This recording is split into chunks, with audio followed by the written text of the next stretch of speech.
Hi everyone, in front of me I've got POCO C71 and let me share with you how to change date and time on this device. So let's start with opening the settings, and here in this general list we have to scroll and find the system.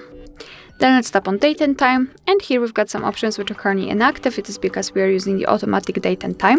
So first of all, simply turn off all of those switchers, and now we can freely tap on date and choose the date from the calendar, confirm it with OK.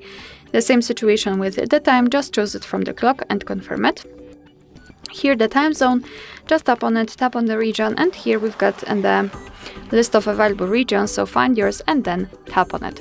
It will be of course immediately applied. Here the time format, you can either use the 12-hour format which is currently applied or 24-hour format just by tapping on the switcher here. It's of course totally up to you. And basically this is the whole manual customization. You can go back to all previous settings just by tapping on those switchers right here. Alright, so that will be all. Thank you so much for watching. Please hit the subscribe button and leave the thumbs up.